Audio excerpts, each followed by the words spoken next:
Okay, let's create tortoise. Tortoise.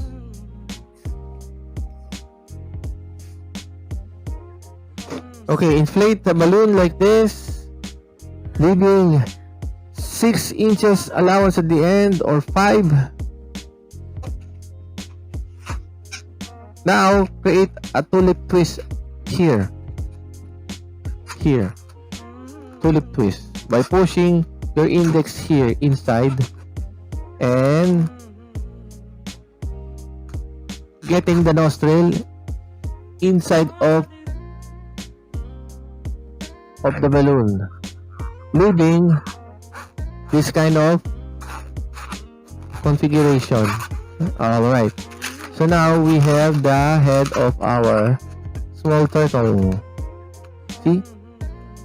Okay, so this is the head, and let's create 4 1-inch bubble here like this.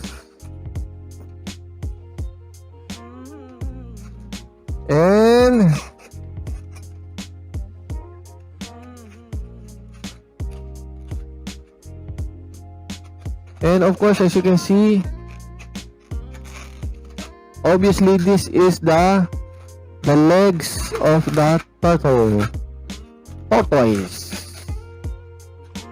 Okay, so now create a 2-inch bubble here, and of course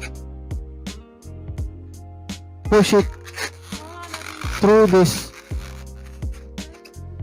4 1-inch bubble. So this is the shell of our small turtle, the head and the legs. Now we have a little it's not literally a problem here. Okay, to minimize the tail of our tortoise, need to, of course, trim the excess air.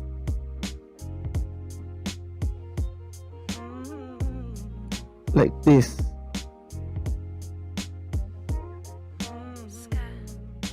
Okay.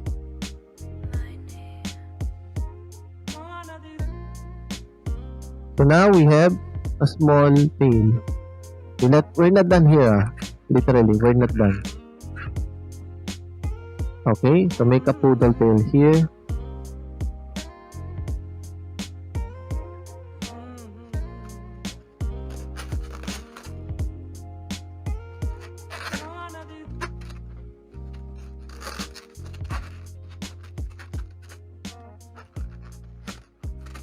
Put this here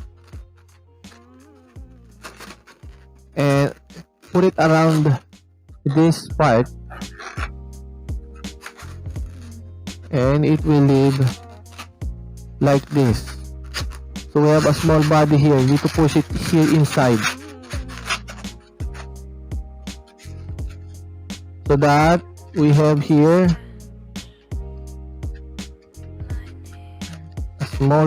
a small tail. See?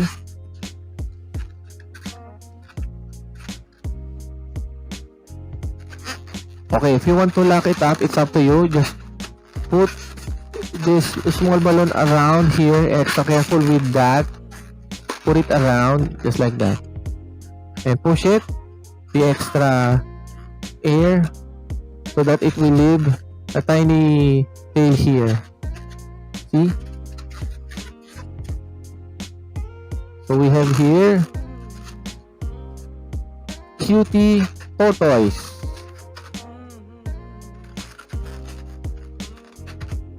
Tada! Tortoise. See? Small turtle. Pump, pump, pump, pump, pump. Okay. Just like that. Turtle.